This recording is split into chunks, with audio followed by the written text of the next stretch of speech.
It could be a while before we know the full extent of Hurricane Ian's destruction, but those who study weather and climate are already comparing it to other storms. For example, Charley, which hit the same part of southwest Florida in 2004. The two storms were the same category and wind speed at landfall, but Ian was about twice the size of Charley, and you could fit all of Charley's hurricane force winds inside Ian's eye. This is where each storm is unique. So this particular region that Caribbean Seas and Gulf Mexico has the warmest water in the world. She says that's a natural phenomenon that helps fuel hurricanes, and it explains why Ian intensified so quickly right before landfall. Hurricanes bring cold water from the deeper ocean to the upper ocean. So some storms just weaken itself by doing that. But this particular storm in a region that is shallower but warm, right? And she says while climate change does not necessarily dictate the size or severity of a hurricane, it does cause a rise in sea levels, and that's what can lead to storm surge and catastrophic flooding.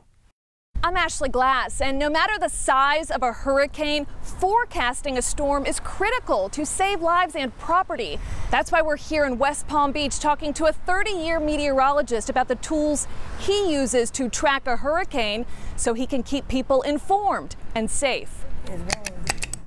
3, 2, 1. Yes, a wide impact from Ian, and we're still watching the tropics tonight. And there are a couple of systems, Tropical Depression 12. 3 decades on the job. I mean, this is really the most incredible force in nature.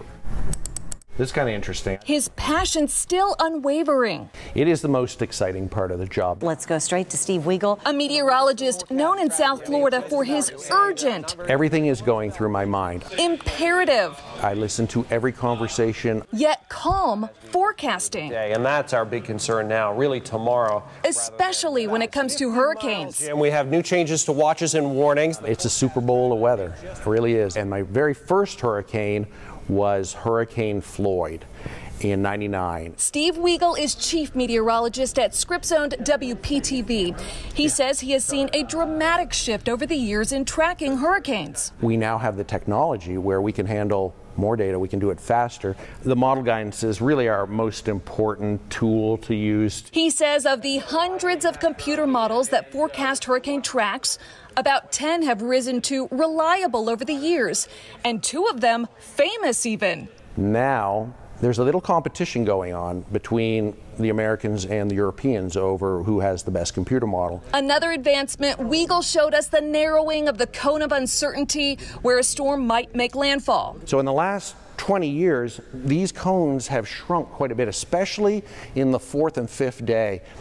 25 years ago, this was a spread of about 600 to 700 miles across, and now we have a cone that's much, much smaller. This could make a huge difference when you talk about evacuations. Absolutely. He points to satellite images and how they've upped the pace of hurricane forecasting. Now we have these amazing satellites that give us near real time. I mean, within a minute to a minute and a half, they give us these photos and these visuals of what's going on. Still, Weigel says the science behind forecasting the intensity of hurricanes has not improved much in 20 years. And the issue is what goes on in the eye wall of the hurricane. The little dynamics that are very difficult for the computer models to handle and properly predict how strong that storm is going to be. Weigel wants progress on that front, vowing he'll be there working to see it. I just won't go away. In South Florida, I'm Ashley Glass. Thank you for joining us this week for our look at the long roads to recovery for many communities in our country. Join us next week as we take a look at an important group of people in this nation, and that is the Hispanic community. The new push to increase the number of Hispanic-owned businesses across the country. Until then, I'm Chris Stewart, and this is The Race.